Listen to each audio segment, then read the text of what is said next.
everybody. You're listening to the Big Chill Podcast.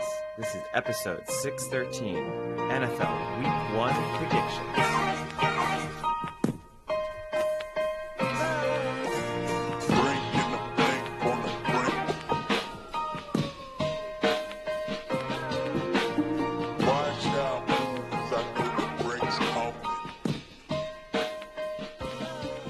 Hello, Big Chillians. Welcome back to the Big Chill Podcast. I'm Frank, joined as always with Eddie. Eddie, how's it going? I'm desperately trying not to melt at the moment, but aside from that, things are going pretty well. I'm not enjoying the September heat wave that, I think most of Europe, but certainly Paris is currently experiencing. It is decidedly unpleasant. Yeah, I was gonna have my lab over for a party. This was in end of the year, like May, June. And we had a pretty strong heat wave then. And it was like 115 that weekend. So we had to cancel. So I said I'd wait to the beginning of the school year. So we're having it this weekend. And it's actually been much cooler. It's been under 100 for most of the week. And it's going to bump back up to like 109 for the party. So I guess we can't avoid that. But it's a little different being in Arizona than being in Paris. Oh, yeah. If I could flick on some air conditioning, I wouldn't care at all. But it's currently, we're 5:30 in the afternoon. It's 92 degrees, 33 degrees Fahrenheit for our European listeners. It's Celsius. Yeah, sorry. It is awful. It's genuinely, I went, I know you say my no drinking policy. I genuinely had to go to a bar just to experience some air conditioning.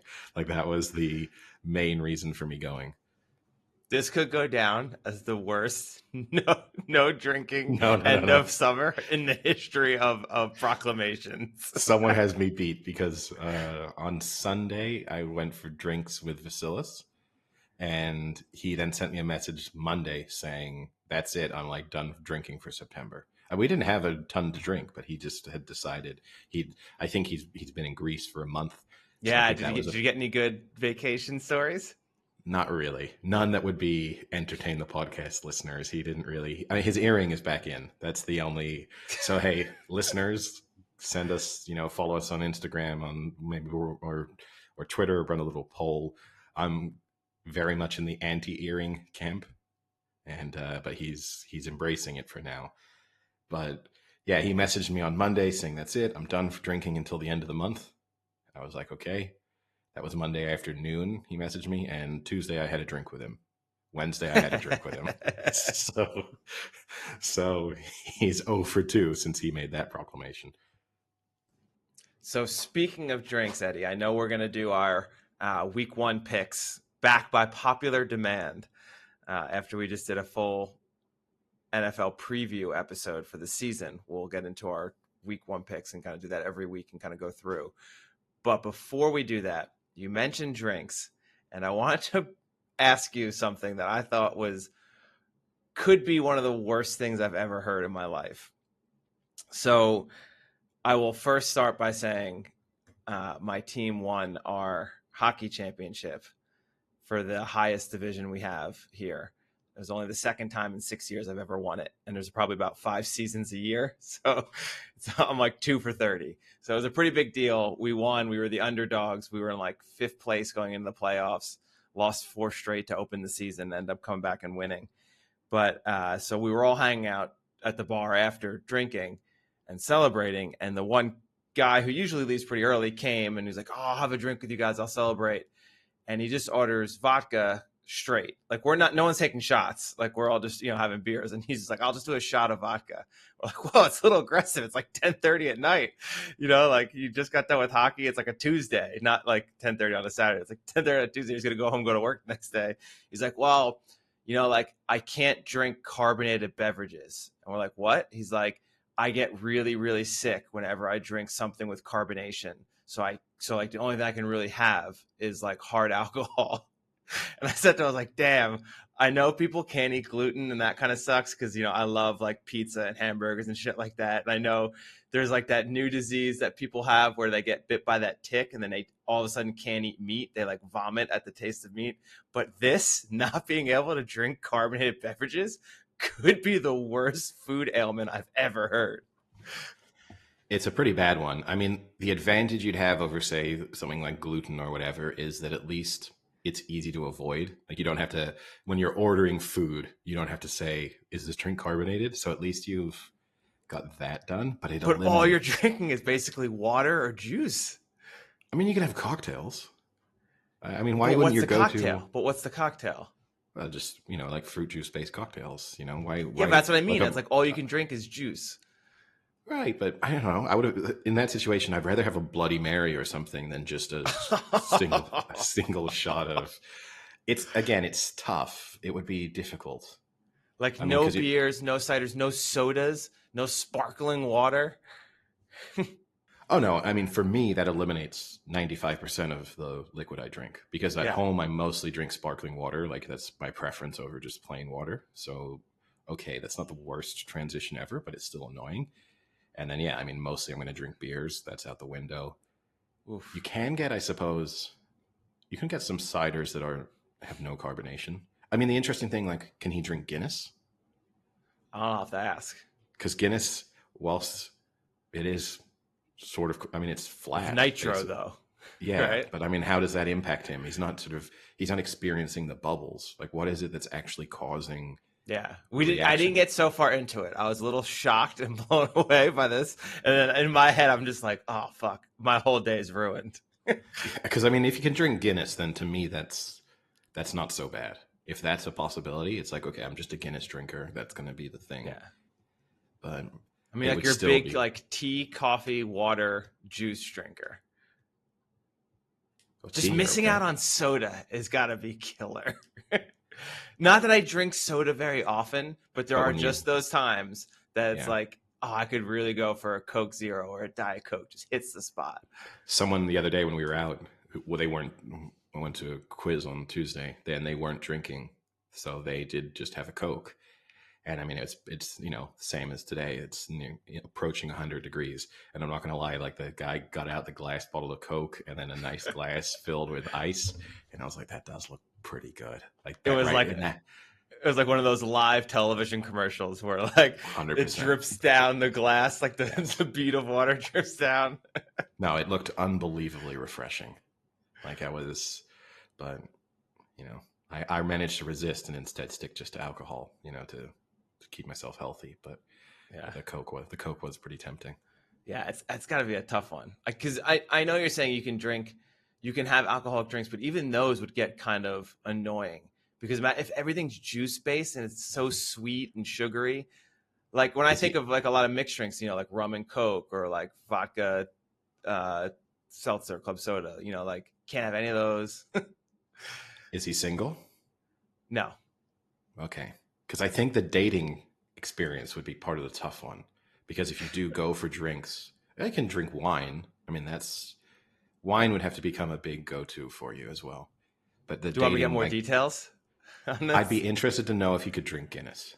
That would be the one I'd like Guinness. to Okay. know. Yeah, you're right. Wine, but that would be really funny if we're celebrating a hockey victory at like our local bar inside the rink, and everyone's getting like beer. I'll take a Chardonnay. I mean, I'll be honest. First, if you have this issue, you'd think you'd have a list of about 5 things of just have become your go-to orders. So a shot of vodka being the default order is insane to me.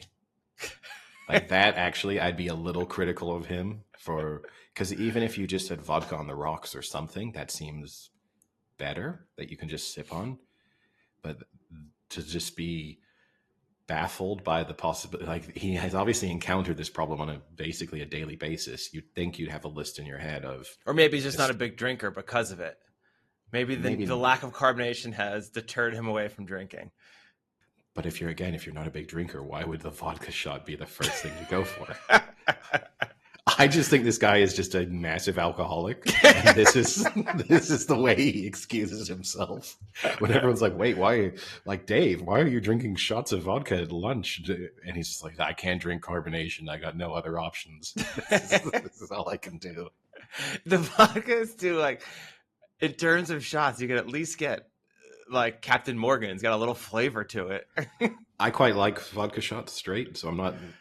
that doesn't like if it's a nicely chilled vodka. I think that's actually it's kind of a nice shot, but it wouldn't be again if I were you or everyone else is grabbing beers and no one else is having a shot. Then I'd at least be having vodka on the rocks and just sipping on it, or the same. Like you'd think you'd develop some kind of taste for whiskey. You have a whiskey either neat or on the rocks, something like there's so many. There's a lot of options out there. Yeah. I don't know. It's strange. He took 4 straight shots of vodka, then just drove away real quick. Straight into a tree. He said, I can't drink carbonation. Give me 4 shots of vodka. Downed him in 10 seconds and then just left. Then immediately threw up and then accused the bartender of slipping some Perrier into one of the shots. It was definitely the carbonation. I had this big discussion with Vasilis. This is the only Vasilis related update I can provide because, he's adamant that he has a gluten intolerance as well as the fact that he's lactose intolerant. And he also believes right now he has another intolerance that he's yet to identify. And I know what it is. And we were discussing it's got to do with that earring going back in. That's just a major tolerance for some things. But he was trying to explain to me how he definitely has an intolerance, with his logic being that when he eats pizza, he feels a little bit bloated. I mean, this is his big argument for why he definitely has a gluten issue. This is the classic. Like when he eats an entire pizza, he feels bloated. And this is the thing. He never eats only one pizza. So I said, when's the last time you ate pizza? He was like, 2 months ago. And I said, okay, how much pizza did you eat? 3 pizzas. Where did you eat? Wait. What size are these pizzas? So it's from Pizza Hut. So I think he's ordering like the medium pizza, like the pizza that's intended for one person, not a kind of the huge oh my ones. God. But he ate 3 of those from Pizza Hut. And then his stomach felt bad. And he believes that's because of gluten. Not because, and in the same way too. Because they're like 4,000 calories each. Yeah. He also said that on Monday night, he'd eaten a little bit of gluten. And that's what caused him to feel bad. Not the fact that he'd had multiple drinks. Shots, cocktails, ciders, and I tried. It's the classic Tim.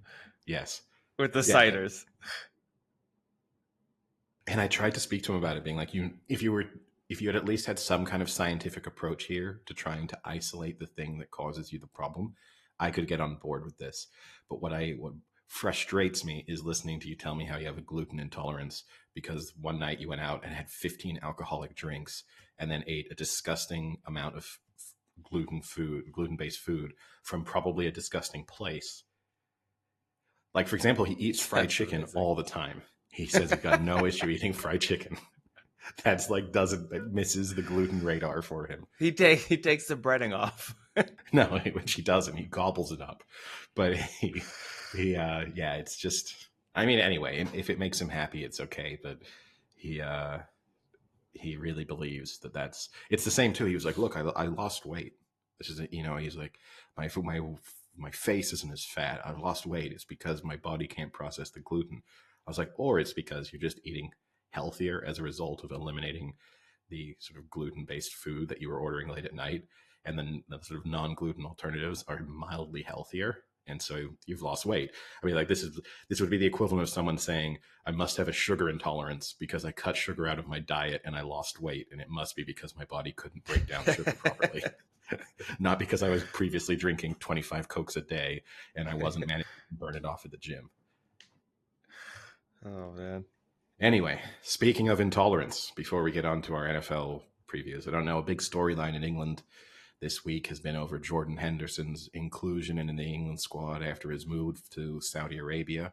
And he's facing sort of further backlash because it's his first time coming back. Already there's some discussion about whether or not he should even be in the England squad, given the fact that he's now playing at a significantly lower level. I'm in the camp of saying no, that if you go and play at that standard of football, you shouldn't be considered for England. But on top of that, he was a pretty outspoken supporter of LGBTQ plus whatever, groups and organizations and causes. And I give him credit for that, but he's obviously facing a backlash as a result of having chosen to go and play in Saudi Arabia. Yeah. Not exactly the sort of gay-friendly capital of the world.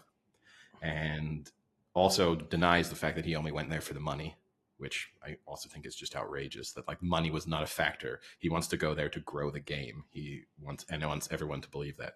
But the thing that really bothered me about it is that in speaking about what he's done and why people shouldn't be giving him such a hard time, he says, "I've gone above and beyond to help the LGBTQ plus community. I've worn the laces. I've worn the armband. I've spoken to people in that community to try to use my profile to help them. That's all I've ever tried to do." Is he talking about in Saudi he's done this? No. He said Okay. he is saying he will consider doing that in Saudi Arabia, but he has yet to do it. This is just when he was playing in the Premier League. And I'm not. I hate when people are critical of someone for doing something, because obviously doing something is better than nothing. So whatever minimal effort you make is better than doing absolutely nothing at all. But the fact that he says, "I've gone above and beyond to help them," and then his examples of this help is because he put rainbow colored laces on his football boots and wore an armband with the rainbow flag on it. That bit really bothers me. Like, that to me is representative of sometimes how these athletes are misjudging the impact that their sort of platform can have. And they believe like, well, I'm changing the world through my shoelaces. And like, it's obviously, it does raise awareness. It makes people feel as if there's people on their side and that it's a more inclusive sport. I get it. It's a nice gesture, but to label it as above and beyond is kind of outrageous. Yeah. Barely even maybe makes the above. Definitely not above and beyond. and when you first said that, I thought you were going to say that he did that in Saudi. And then I would have said, wow, that actually is definitely going above and beyond, because you're probably risking your life at that point. Yeah. Like that, I would have been extremely impressed. But yeah, I mean, I remember when almost all the players were doing that, you know, like it's kind of like when in the NFL, when they do the cleats for causes, it's like, I've gone above and beyond for my charity because I got a free cleats from Nike that were super cool looking and got to wear them for a week. You know, it's like, well, yeah, everyone did. Yeah. And what has it really achieved? Like, that's the thing. But I mean, obviously these people do, but he says he will consider doing something similar in Saudi Arabia. And if he does that, then he deserves some credit. There's a little bit more bravery in that. At the same time, he's an extremely high paid player in Saudi Arabia, and they probably would happily let him wear it just so that they can claim that they're also putting in effort. But he says he has to consider it because he wants to be respectful of the culture in which he is now living.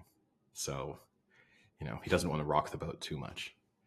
And maybe on other sporting related notes, just worth saying. I was going to say, speaking of Saudi, there was the article that, or I don't know if it was even an article, but the quotes that Neymar had about him and Messi playing in PSG. I don't know if you saw that, but he said when Neymar and Messi were in PSG, it was like playing in hell, is how he described it. Hell for him must be pretty fucking nice. Because he's on a $36 million salary at PSG. Didn't even play like a full season once. Was like royalty walking around in Paris. Probably never paid for a thing his entire life in Paris that he was there. And it was living in hell for him. That is just such an insane statement. Yeah, again, it shows how out of touch so many of these people are. Because, yeah, I can get someone, he clearly did not enjoy his time here. And that's fine.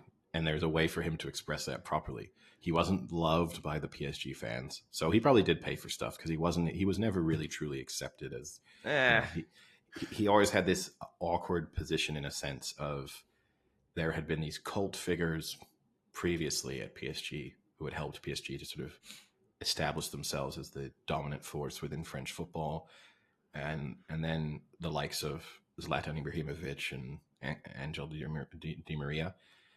And he never got that kind of adulation. And then on top of it, you had Mbappe as the kind of local boy. And then Messi came along as the real superstar. And he just had this sort of awkward position within all of that. So I can understand him saying he didn't love it there. He got booed, Eddie. That is hell. At the same time, hell seems a little bit extreme. And again, $3 million a month. And that's just PSG, not including endorsements.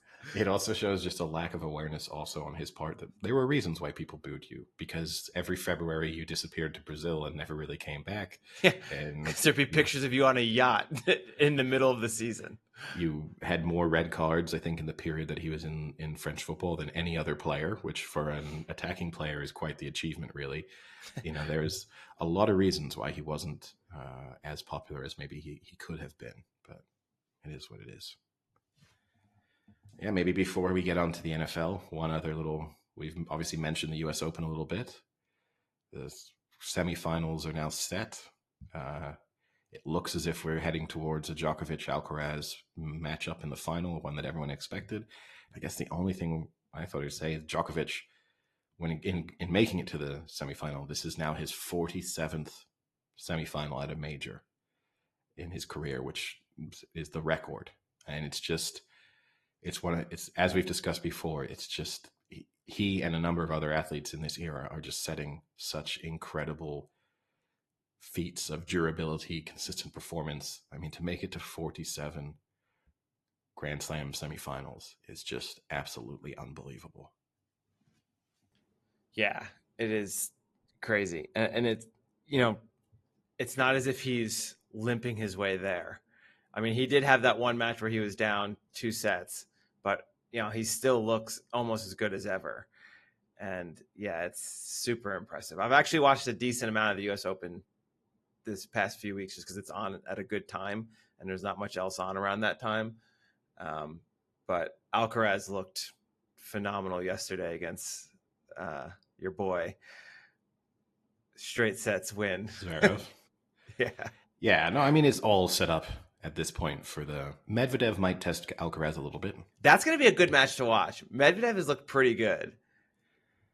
Yeah, he just played. It was like 115 degrees out, which he made a statement that I have to call BS on. He said, I think after the first or second game, it was so hot that he couldn't even see the ball. He was just hitting it off of his senses. I don't buy that. Well, I will say tennis players do rely on the sound of the ball actually quite a lot. So that I does get that. That does play a big part. Let's put a blindfold on you and see if you play as well. Who knows? Maybe that's. But yeah, it's also how hot does it have to be so you can't. I don't know how that impacts the sense of sight. I don't know why that would be the thing. The other thing with Medvedev is he keeps getting this inhaler. Like after his first, real early in the match, this doctor comes and gives him the secret inhaler, and then he's phenomenal.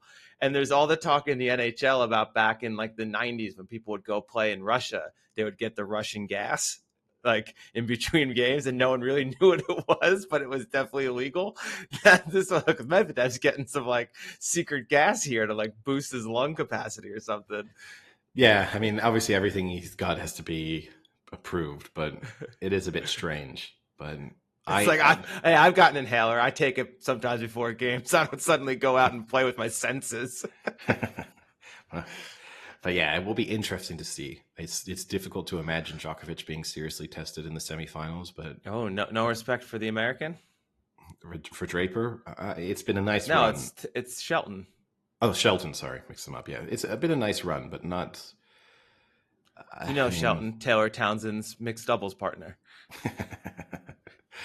It's a nice run, but it's not. The person I was disappointed in, I felt sorry for Sinner in the match with Zverev because just the combination of cramping and the ankle injury he seemed to have kind of could barely walk. Yeah, but I don't know. It's just it continues to disappoint in the sense that Alcaraz is doing a good job of stepping up and becoming potentially the next big thing, but no one else in that generation is showing any type of consistency. No. All right, now shall we get to our week 1 NFL picks predictions? Yeah. So, for listeners who are unfamiliar, we will make our selections for each game, both against the spread and straight up sort of money line picks. We've had some good records in the past. Last year we stopped doing it. We maybe weren't doing quite as well, but hopefully this year the two of us can do well. So we'll give a little bit of a justification for some games, but I think, for some of them, we won't go into too much detail. So let's kick things off with the Thursday night game. That's the Lions at the Chiefs, and the Chiefs are 4.5-point favorites. So Frank, what's your take on that? Yeah. Are they still 4.5 is my first question, because the line has been shifting dramatically ever since it was announced Travis Kelce wasn't going to play. So now you have Kelce and Jones. So two of the three best players on the Chiefs are not playing in this game against the Lions team that everyone loves, right? I mean, this is like one of the preseason picks for playoff contender, maybe even making a run for the Super Bowl. They are a good team. I said in our NFL season preview, I thought they were a very good team. I'm gonna go with the Lions with the points here. I think if you're putting this in a teaser or anything like that, I think like money line, I probably take the Chiefs. But I think with the points, just something about Mahomes being the only one really on that field that's an all-star at this time is tough against the Lions team, who we know Dan Campbell, we know he's got that knack for giving obnoxious, crazy speeches. And I'm sure he'll have his team super fired up for week 1 on a Thursday night prime time. He'll make some crazy proclamation. I think they're going to come out strong. I think it'll be a close game. Chiefs will win, but I think you're better off taking the Lions plus 4.5. Yeah, I'm getting a little bit torn because, as I said, I'm not the biggest Lions believer, and going with anything other than the Chiefs, especially for a week 1 game where they've had effectively unlimited amount of time to prepare for their opponent, seems a little bit insane. But yeah, I mean, they're missing, particularly Kelce being out. Like, that's such an integral part of their offense. And in a close game, so often down the stretch, they just default to, Mahomes to Kelce to carry their offense. So I'm going to take the Chiefs I'm going to take them minus 4.5, and I'm going to take them to win. But I think if this were anything other than week 1, I would be taking the Lions to win this. So I'm just going to say, I don't want to get off to a losing start in this picking contest by not backing the Chiefs, but that's not necessarily the soundest reason to do it. Then on Sunday, we've got the Arizona Cardinals at the Washington Commanders, and the Commanders are 7-point favorites. What's your pick there? Oh, you're not going to cue your sound? Is this not the worst game of the week? I'm not sure yet, actually. I think there's a few candidates for worst games of the week, and actually this one might interest me slightly more than some of the others. Yeah, I saw Dobbs is starting at QB for the Cardinals. I don't know. This is one of those games. Someone brought to my attention, I think it was last year, or maybe it was the year before, where the Bucs had Fitzpatrick starting. Yeah, it was like 2 years ago. Fitzpatrick against the Saints in week 1 when the Saints still had Breeze, and the Saints were like 14-point favorites. And then Fitzpatrick and the Bucs went in and actually beat them straight up. And that's just the shit that happens in week 1. You can never trust big spreads, I think, in week 1. I think that's tough. But this Cardinals team just is bad. And the coach is weird. Talk about pregame speeches. He's already got some weird ones going out there. I don't love Sam Howell, but I'll take the Commanders. Yeah, this is just a complete anti-Cardinals pick for me, in that I don't know if they'll win a game this season, and I don't expect them to have a winning record. If they do, this will be the one. Maybe, but I certainly don't expect them to have a winning record at any point this season. So, yeah, I think Washington are a decent team, and the Cardinals are the worst team in the NFL. So, definitely money line, take them. And 7 points isn't such a. I feel like if this game is played week 8, this is like a 12-point spread. Oh yeah, for sure. It's just that we're not quite sure just how bad the Cardinals are going to be, or if Washington's going to be okay. But this might be the shortest spread that the Cardinals have all season almost. Yeah. And I also think it's a lot easier as a player to get up for the first game of the year when your record is 0-0 versus week 12 when you're 1-11. Next up, we have the Carolina Panthers at the Atlanta Falcons, and the Falcons are 3.5-point favorites. The half is a little scary there, but I'm just going to trust my instincts. Go with the Falcons. Desmond Ridder, second-year quarterback versus a rookie quarterback in the first start. I think this could be an under. I think I saw the under was only 39.5 or 40. I still think it could go under that just because I don't think Carolina has many weapons, and I think the Falcons now have a three-headed running back there. Did you see that Cordell Patterson is listed as the Joker in the depth chart? They created a new position for him. I thought that was actually pretty funny. I think they're just going to run the hell out of this ball and not have to rely on Ridder to throw it. So I think the Falcons will win. I think it'll be a comfortable win, but I think it'll be a low-scoring game. Yeah. This falls into my category of it feels like this could be a bit of a toss-up in terms of the quality of the two teams. And in week one, certainly, when I think there's just more unknown factors, then I'm going to take the points. So I'm going to take Carolina plus 3.5 points. And I think I'll even take them on the money line just because I don't think it's inconceivable that we get to a point in the season where the Panthers are definitely the better team out of these two. And so week one, when we have less evidence to base decisions on, I will just go with the underdog. Up next, we've got the Bengals at the Browns, and the Bengals are 2.5-point favorites. Do you want to start this one? I know you're a big Browns guy.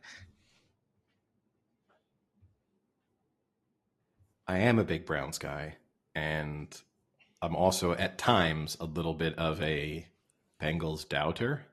So this is almost a perfect storm from my perspective.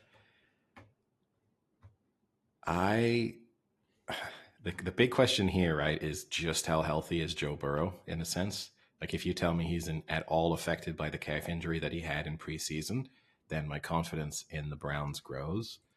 Obviously, the Bengals are the better team out of these two, but sometimes this can be a little bit of a bad matchup. I mean, for starters, right, the Browns demolished the Bengals last year in one of those games, right? The Halloween game. Yeah. When Burrow's 1 for 4 against the Browns in his career. Yeah. It just feels like a bad matchup because the pass rush is pretty good. You know that they'll get him, he'll be under pressure. It kind of plays into all of the weaknesses of the Bengals. And then if the Browns run game really starts going, they can just kind of squeeze the life out of the Bengals. So with all of that considered, I'm going to take the Browns with the 2.5 points, which feels kind of meaningless, like to be under 3 and taking the underdog. It's going to be unusual for the Browns to, cover but not win. So I'm also going to be taking them on the money line as well. Yeah, this is just a bad matchup for the Bengals. I mean, their O-line isn't the best to begin with, and you have Joe Burrow, who's definitely not 100%. I don't care. He's not. Like, you can't come off an ankle injury like that and be 100% week one. Playing against the Browns, who, if they have one real good thing, it's the D-line that'll get after you. I think every part of me wants to say Browns, but I just really genuinely think the Bengals have so many weapons. I'm gonna stick with the Bengals. I don't trust Deshaun Watson. I think I need to see more of Deshaun Watson before I start betting him. So with that, I think I'll take the Bengals minus 2.5. It's the safe pick. Up next, we have the Texans at the Ravens, and the Ravens are 10-point favorites. I think I'll just be quick on this. I think, the Ravens are not one of the best teams in the NFL, but they're sort of that second tier of good teams. They're in that mix. And the Texans, I think there's not a huge amount to be optimistic about before this season. So I'll take the Ravens minus 10, and obviously to win. The slight risk, 10 points opening weekend. It's a big spread. It does kind of worry you. But yeah, I think this is the sort of Lamar Jackson comeback game. And I could see a scenario here where he has, 500 combined yards and everyone's talking about MVP Lamar Jackson is back. So I'll just I'll just go with the safe option and take the favorite. Yeah, I mean, the only issue here is Todd Monken's new offensive coordinator, and he said he's going to air the ball out a lot more. And the reports from camp haven't been spectacular. It's not as if we're hearing like Lamar Jackson's hitting Odell and Zay Flowers on deep balls every time. Not hearing that at all. So that slightly worries me that maybe Lamar isn't doing so well in this new offense. But the stat I really enjoyed is Lamar Jackson 3-1 in week 1 with wins of 49, 32, and 15 points. So I think he likes to come out week 1 and prove his point. 10 is a lot, but I'll take the Ravens as well. Yeah. Well, you know how accurate some of those reports that come out of camps can be. So no, that's just you. Somehow you think you've got a report from a camp that just doesn't exist. Up next, we've got the Jags at the Colts, and the Jags are 5-point favorites. The Colts seem to be a little bit of a dumpster fire at the moment. Not a lot going right. I guess you have to say that they've at least upgraded from a head coaching perspective. The sort of Jeff Saturday experiment definitely didn't work. And so now they at least have someone with coaching experience in charge. But you've got a rookie quarterback making his debut. I think it's against a pretty good Jags team that have a good sense of who they are at this point. So I think it's tough to pick anything other than the Jags. So I'll take the Jags minus the 5 points and the Jags money line as well. Yeah, I'll do the same. I think the Jags are one of the hot teams this season. Everyone's another team that everyone seems to kind of be riding on. I don't really like the Colts right here. I don't like Anthony Richardson coming in week 1, having not really even thrown the ball much in college to step into an NFL offense. So I'll take the Jags. And then we have probably, I guess, the highlight of Bengals Browns might be, but between the Bengals and the Browns in this game, highlights of the early games, it's the Niners at the Steelers, and the Niners are 2.5-point favorites. Look, it is. It's a good game. It's a good game. The Steelers are kind of on the up, and the Niners obviously have established themselves as a consistent Super Bowl contender at this point with this setup. So, and there's a lot of storylines within that are interesting, like Brock Purdy.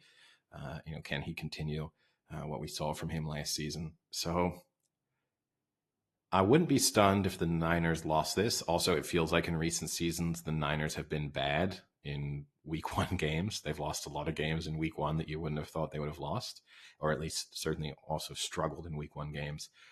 But I'm not a total believer yet in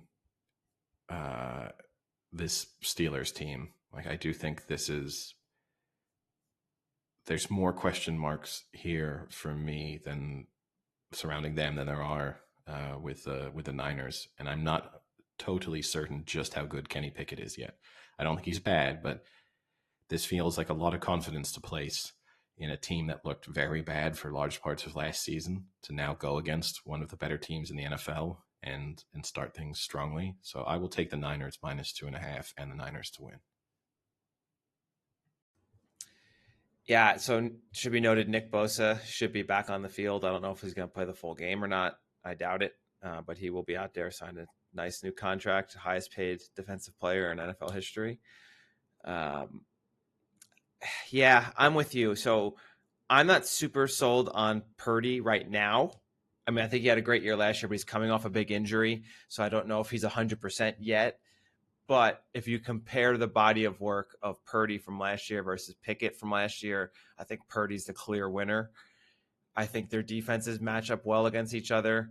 So I think that's kind of a wash. I just think the Steelers have a better offense, and Shanahan will have a good defense prepared to make Kenny Pickett's life miserable. So I'll take the Niners. It should be noted, I heard a good stat. Mike Tomlin is the all-time winningest coach as an underdog against the spread and straight up. So there's a guy who definitely probably gives a good pregame speech, especially when they're the underdog. But I think the Niners are the better pick. All right, up next, we've got Well, actually, you might not know. Obviously, I'm looking at the list. You don't know which game I'm about to say next, but you asked where my sound was, and here it comes.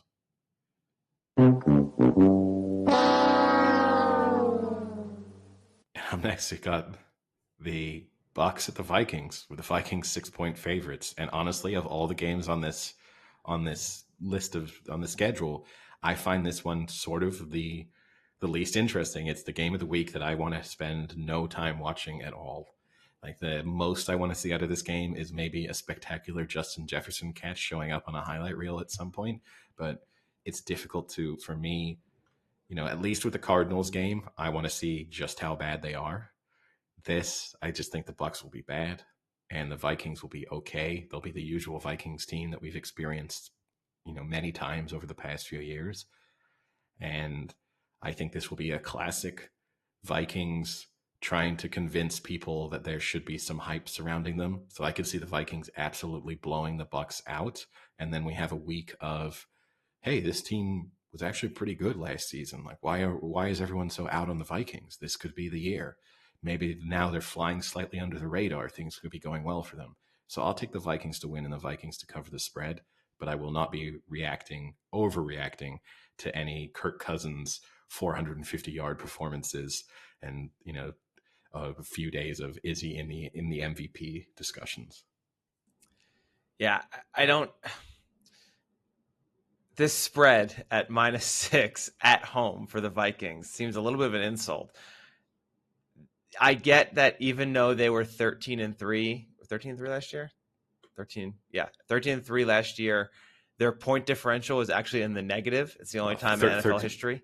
13-4, I think. Yeah. 13-4. Yeah. Sorry, 13-4. Their point differential was in the negative, so the first time in NFL history that 13-win team didn't have a positive point differential.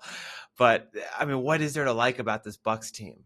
Are people like it blows my mind that people are still in on Baker Mayfield. How many chances are we going to give Baker Mayfield before we realize he's just an average quarterback? But Frank, can't you remember?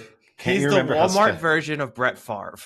Can you remember how special? I remember that Thursday night when he came in during the game and the Browns had that comeback, and both you and I were texting each other, and what a wonderful experience that was with Baker, looking like what Johnny Manziel was supposed to be. That was what happened. And then he hasn't gone off the rails as much as Johnny Manziel did, but no, I certainly, he's not a starting quarterback in the NFL. I think this much is clear. He's a decent backup. I think a lot of teams could, if you have him as the backup, you can at least feel comfortable that he's probably not going to be the reason you lose. Like, if you're a pretty good team, Baker Mayfield can probably manage your way to a decent record. But he shouldn't be your number one option in the NFL at this point.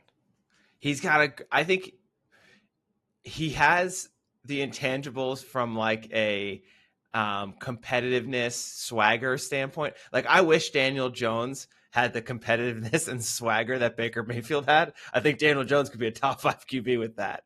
But what Baker doesn't have is just the consistency of being good in the NFL. And I'm not that worried. And I know that's going to come back to haunt me when Baker Mayfield goes for like 350 and 4 TDs this game. But I think you got to take the Vikings here.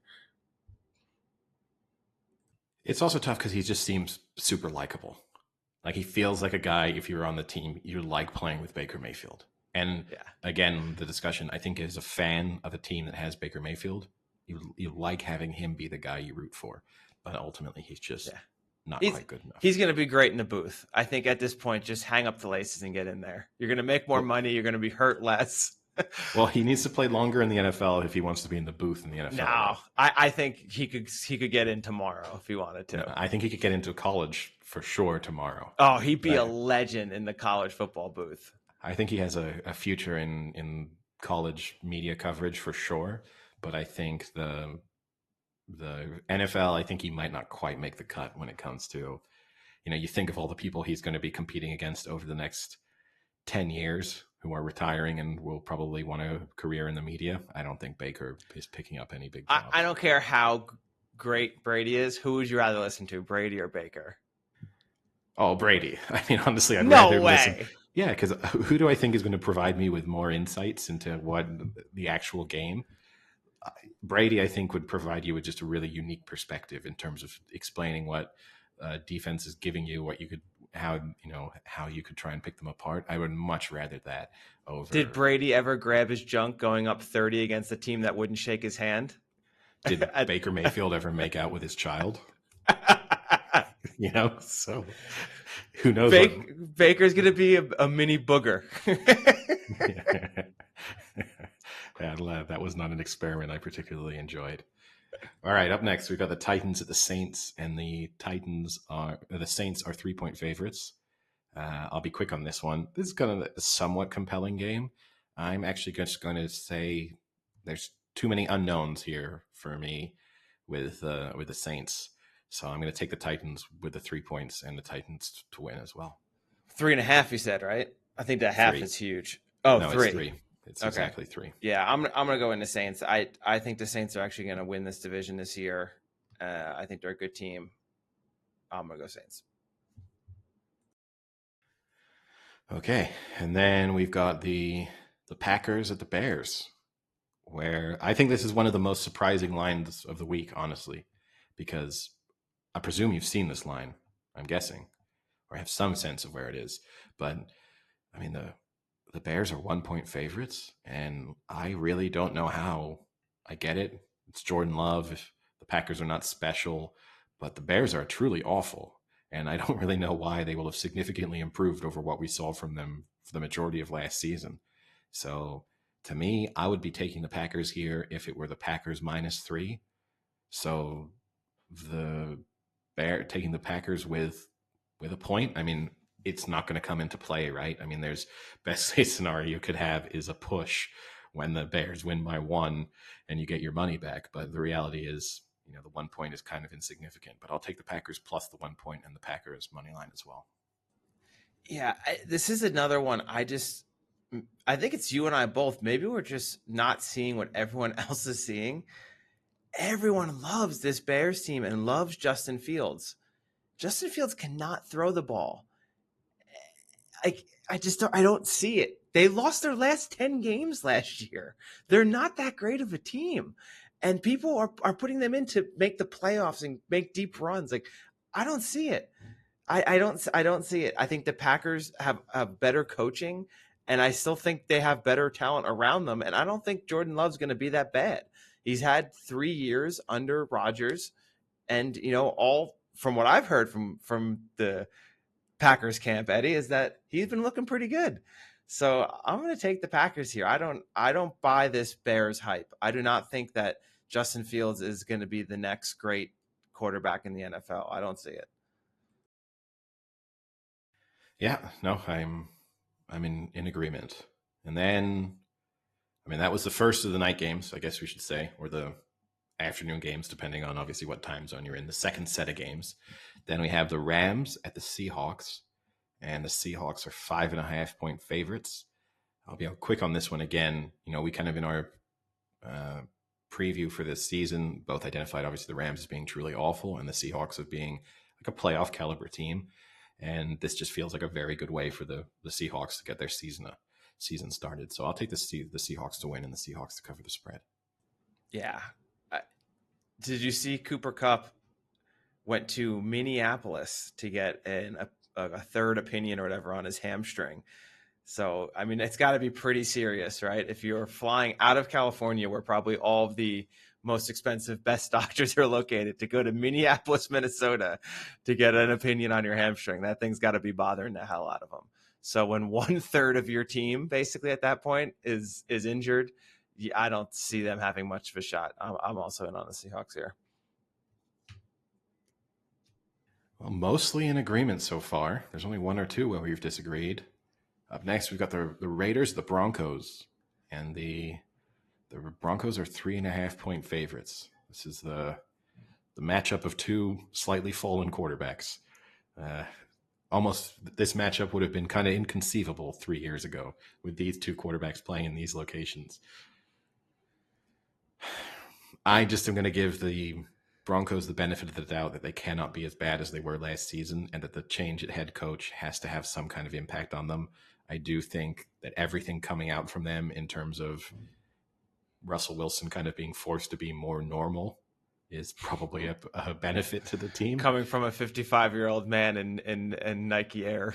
Yes, but at least, it does seem like he may be focusing on the right aspects of the game for this.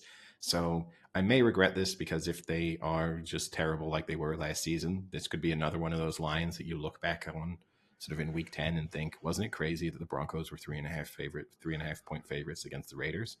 But I'll take the Broncos to win and to cover the spread. Yeah, this is a game I will 100% stay away from. I don't trust either of these teams. But for me, for all the reasons that you just said, this sounds like a trap game because of that. And this is the game that the Raiders come out and win, and then win 4 more the rest of the season, if that. So I'm just going to go on a whim here and take the Raiders. It's 3.5, you said, right? So, maybe they lose by that field goal. Fingers crossed. Then we have a game that I'm sure one of the ones you're most looking forward to watching, which is the Dolphins at the Chargers. The Chargers are 3.5 point favorites, and I will take the lead on this one. I'll let you spend more time discussing this, but I'm going to be quick here. This is the start of me being anti-Justin Herbert, and I hope it's a position that can continue throughout the season. And I think a fully healthy, brain functioning Tua and this Dolphins team will be too good for this Chargers team. So I'm going to take the Dolphins plus 3 points, and also the Dolphins to win outright. This is a game for people, and I know you love to do it, with the teasing the spread and adjusting the lines. I think if you can take the Dolphins here plus 9, plus 9.5, whatever sort of tease people are doing, I think that would be tremendously tempting. I can't imagine the Chargers winning this by double digits. But anyway, I'm taking them with a conventional spread and also to win. Yeah, I mean, let's not look at last year, right? When they played and Justin Herbert threw for 367 and Tua threw for a staggering 145 yards. Oof, I'm so scared about Tua here. This is Justin Herbert all day. He's the better QB in this draft class. He's going to show he's the better QB in this game. I'm all in on the Chargers here. All right. And then to wrap up the second set of games, we have the Eagles at the Patriots, and the Eagles are 4-point favorites. In the season preview, I did talk about the fact that, this Patriots defense is very, very good, and I think they're going to keep a lot of games close, even against opponents who are, on paper, significantly better than them. But with all that being said, this, as we also mentioned, this is such a well-rounded Eagles team, and I can't, they are definitely this Eagles, no matter how good this Patriots defense is, this Eagles team will score points, and I just can't trust this Patriots team to score any significant number of points. So I'll take the Eagles to win and the Eagles to cover the spread. Yeah, I'm not as sold on the Patriots defense. I think besides Judon, I think they're a little overrated and inflated just because it's Belichick. And I think the Belichick boost is starting to fall a little bit here. I am definitely in on the Eagles here. And I was trying to look and see what the total is for the Eagles, because I think I would love to take whatever the total for the Eagles is on the over here. I think they're going to come out and put up 40 against the Patriots. All right. Confidence. Then we get on to your beloved Giants. Sunday Night Football. The Cowboys at the Giants, and the Cowboys are 3.5 point favorites. So I'll let you take the lead. Yeah, for those who listen to our NFL season preview, I picked the Cowboys to actually make the Super Bowl this year. I think they have a very talented roster. I think they're going to put it together, but I think they're going to start the season 0-1, or at least against the spread. They're going to start the season 0-1. I am going to go the Giants here. Giants at home. It's a big game. They're going to come to play. I think it's going to be a close game. I honestly think the Cowboys will win this, but I think the Giants cover. I think this comes down to a game-winning field goal. at the end of regulation. The Giants, they're going to surprise a lot of people, I think, this year. They have a better roster than people give them credit for, and I think they have a better coach than Mike McCarthy, for sure. I think Daboll is the real deal.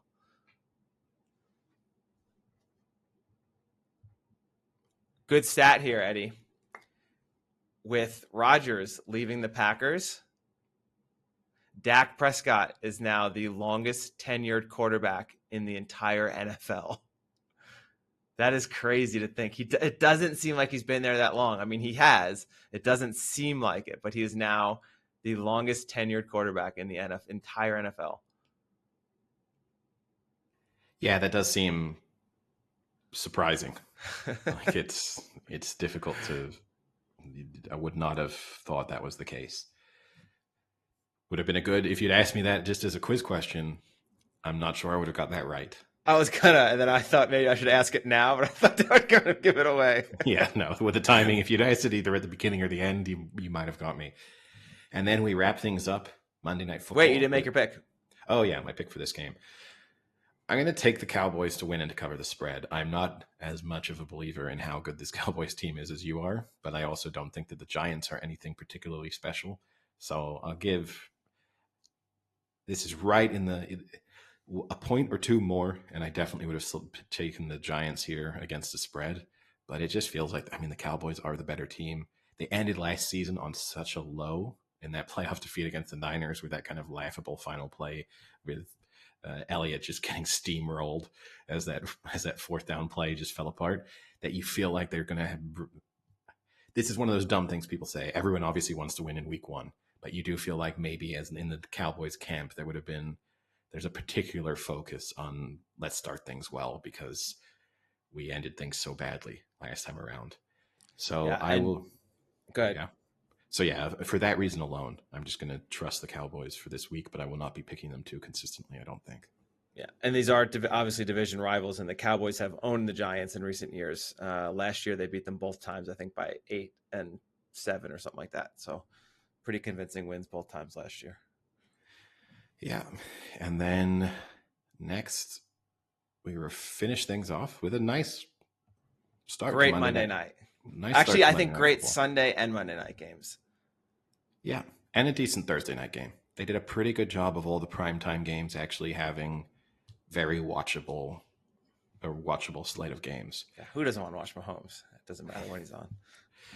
And so we've got the Bills at the Jets. The Bills are 2.5-point favorites. Obviously, this is the first full experience of Aaron Rodgers in New York, a Bills team that I think it feels like there's been a shift. You know, they've gone from a team everyone loved and who everyone thought were legitimate Super Bowl contenders, if not even at times the team to beat if you're going to win to the Super Bowl, to now it feels like they have more doubters than they have believers. And I just think with this Jets offensive line and their just inability to be able to protect Aaron Rodgers and the fact that you just know that this Bills team can score points, I'm going to take the Bills minus 2.5 and the Bills to win money line. Yeah, you know, Rodgers, he might have owned the Bears back in his day, but Josh Allen is 5-1 in his last 6 against the Jets, and the Bills own the fucking Jets, and the Bills are going to continue to own the Jets, and Aaron Rodgers is going to make 2 or 3 terrible throws this game that are going to cost his team, and the Jets are going to be asking for him to be released by week 5. Jets fans, I should say. This is the start of the Aaron Rodgers downfall right here, week 1. All right. Well, that wraps things up then for our week 1 predictions. In the past, we always did like a little bet, our bet of the week on the NFL. For me, you know how it's going to go. It's always a money line parlay, or for our non-American listeners, a sort of double or treble that I usually throw on. And this time around for me, it's going to be, I'm going to back it's a simple double, backing the 2 teams that made the NFC Championship game last year. I'm going to do an Eagles, Niners moneyline double. Eddie, this is pretty crazy because I'm going to do an Eagles, Niners against the spread double. Oh,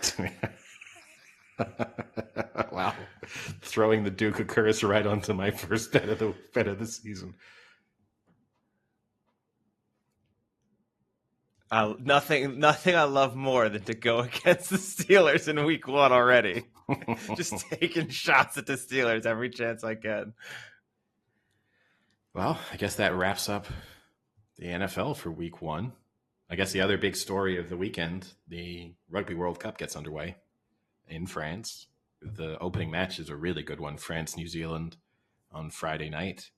And then a couple other decent matches over the weekend, including England-Argentina, which England's preparations for the World Cup have been so bad that as I've done my little polls of people who I know about whether or not they've got a chance of winning this match, I think I've yet to find an England fan who's told me they think that they're going to beat Argentina, which I actually think, again, there's not a lot of evidence to base this on. Argentina did not have a great rugby championship this year. They did have a very good rugby championship the year before. England, obviously, pretty much everything that could go wrong has gone wrong for them in the preparations for this World Cup. But this feels like one of those opportunities you get that England will end up winning this match. And at the end of it, all the people who sort of talked up Argentina will say, well, yeah, but ultimately England against Argentina in a Rugby World Cup, England are the ones that, should show their class. So I think England can get off to a decent start, although I don't think the World Cup as a whole will be a positive experience for them. But an easier group and an easier side of the draw is the only sort of silver lining for an otherwise bit of a mess. So who's your favorite to win? I think Ireland will win the World Cup. Wow. It's tough because the way that draw goes, and you have Ireland, South Africa, France, New Zealand all on one half of the draw, and they are the 4 favorites to win the tournament. So A, they're going to knock each other out, and also B, their path to the final is so much harder than if you are on England's side. So that works against Ireland slightly, but I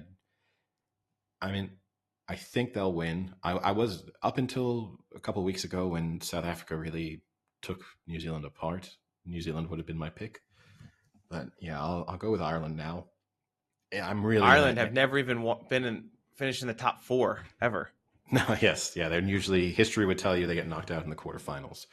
But I'm really in an anyone but France. That's really what I want. I just can't deal with French people when they win something. So as long as it's not France, I'll be okay. Any other topics to cover? No, I don't have much. I mean, we said it's pretty much a lull for television.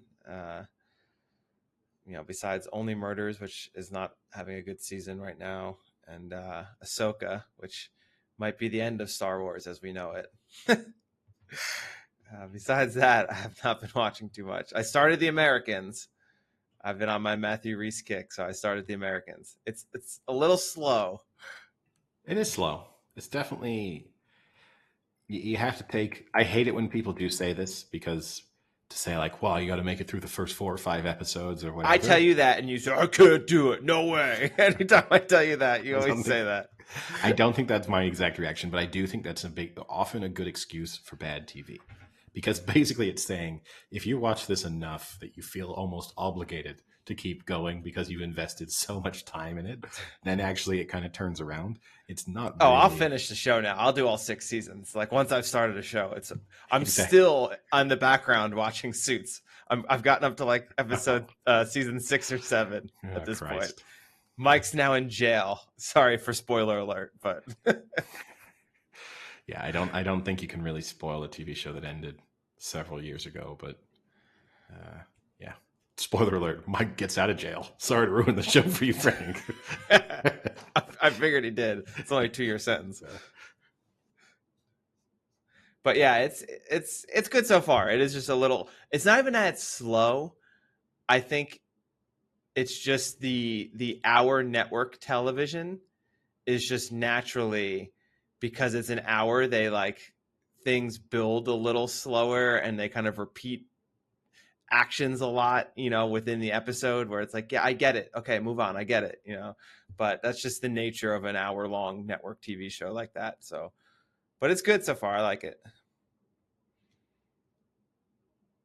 I have a lot of traveling coming up, so I'll have a lot of time to watch that, and then I have a bunch of movies on my list that I want to watch for when I get on my planes and have 10-hour plane rides.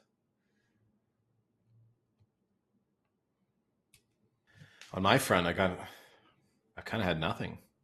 I've been in my usual YouTube rabbit holes watching some TV shows, but I haven't actually been really investing too much time in watching them in their entirety. Been watching quite a lot of Seinfeld and House clips. Boom, boom, boom, boom, boom. A lot of House, I will say. A lot of House. Wow, interesting. Yeah. To me, like never lupus. It's never anything boring. It's never just the common cold. But I do enjoy, because you can go on YouTube and just watch these like I'd say 7 to 12 minute videos, which is just like the case that he dealt with in that episode. It's removes all and not him like being on drugs or No. or gambling addictions or going to jail or killing someone or the romance, anything. Like none of that matters. And it's just this person comes in and it goes through the whole treatment. It's not bad, although occasionally it does drive me insane because they then leave out the ending. So it'll be like, oh, we should do this treatment. And then did they die? Did they survive? Was that the correct final diagnosis? Wait, why is that not on there? I don't know. Whoever, the people who make... Because you find out like while he's like with a woman, so they cut it. Maybe it's possible. Maybe there was like no easy way to show the conclusion of it, but that's the only time where it does really frustrate me. And it's hard to be critical of the people who go out of their way to upload these clips. Like, it's not as if this is an official clip of the show. I will say, obviously, they're making money off of it, so do it properly. If you're going to try and grow a channel on the basis of appealing to people like me who will just watch random clips of random TV shows, do the full thing. How much do you think Hugh Laurie was making per episode from House? A ton. I'll say like $2.5 million per episode. Yeah, I don't know. Like the Friends characters got on 1 million an episode, right? So then that was and that was Friends. I know, but House was huge, and there's inflation in the salaries, right? I don't know how much was at his peak. He was making $700,000 an episode. He was underpaid then. You know what, Eddie? He was working in hell. Being on House was hell.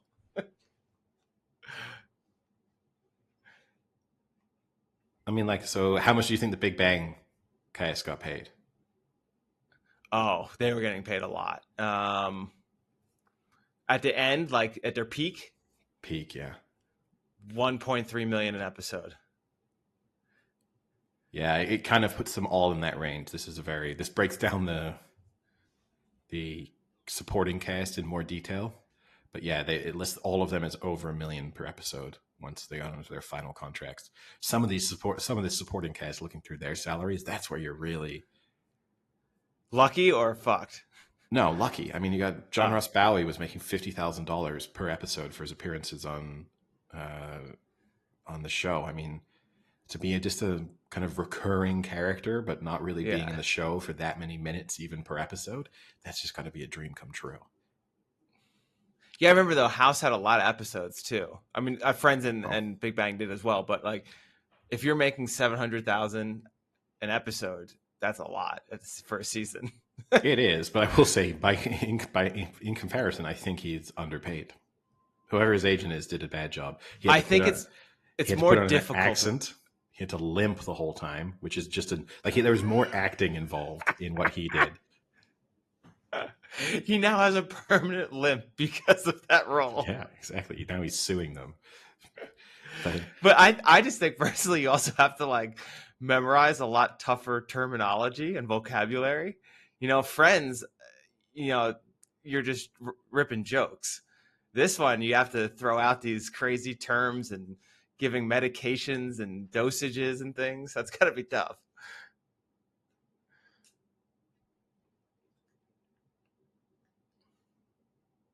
It would be interesting. I always think this is how much do they absorb? Like, do you think Hugh Laurie can look at like a patient chart and be like, yeah, it looks like it's meningitis. Yeah. I mean, in his instance, probably less because everything he was dealing with was always so extreme that you're unlikely. But it's true if you maybe were playing, if you're on ER for 15 years and you do have that moment of, okay, I know what the common symptoms of this is. And like, oh, if I Yeah. look at, oh, your glands are swollen. Like this is probably what you have. Like, what if it's like a law show, not Suits, but a show where they're actually in court more? Do you think they could? No. Do you think they could act like a lawyer in court? Act like a lawyer, sure, but would they be able to deliver anything that helped their client? Absolutely not. But do you think they could call like a proper objection? Like, they could tell like what a proper objection and like what the reasoning for it is? Could An they objection. identify it? An objection, maybe, because that you might get just used to, like what the how to do it and what your justification is for the objection. That they might be able to do, but no, actually put together a case, an argument for someone. I mean, I say this. Could they, in a sense, yes, but only if they were willing to, do the hours of necessary preparation to look through case law. It's not as if they will have had, sort of jurisprudence just sort of drilled into their head to the extent that they can just reel it off. But it would be possible. Like if you told me I had to pick a random non-lawyer to be a lawyer for me, and I could pick an intelligent actor who had played a lawyer on TV for like 10 years, it wouldn't be my last pick. Oh, that's funny. What if they stayed at a Holiday Inn?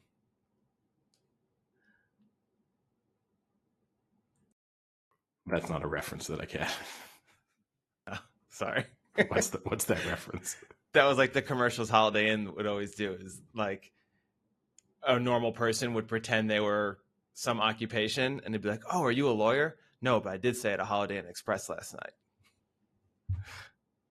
All right. Well, with that, I guess we'll call it a day. Guess so. Very excited for week 1, NFL. Let's go. Yeah. It should be good. See ya. I'm not going to bite on the let's go. See ya. Now we're just talk to you later. See ya. Cheerio. Cheerio.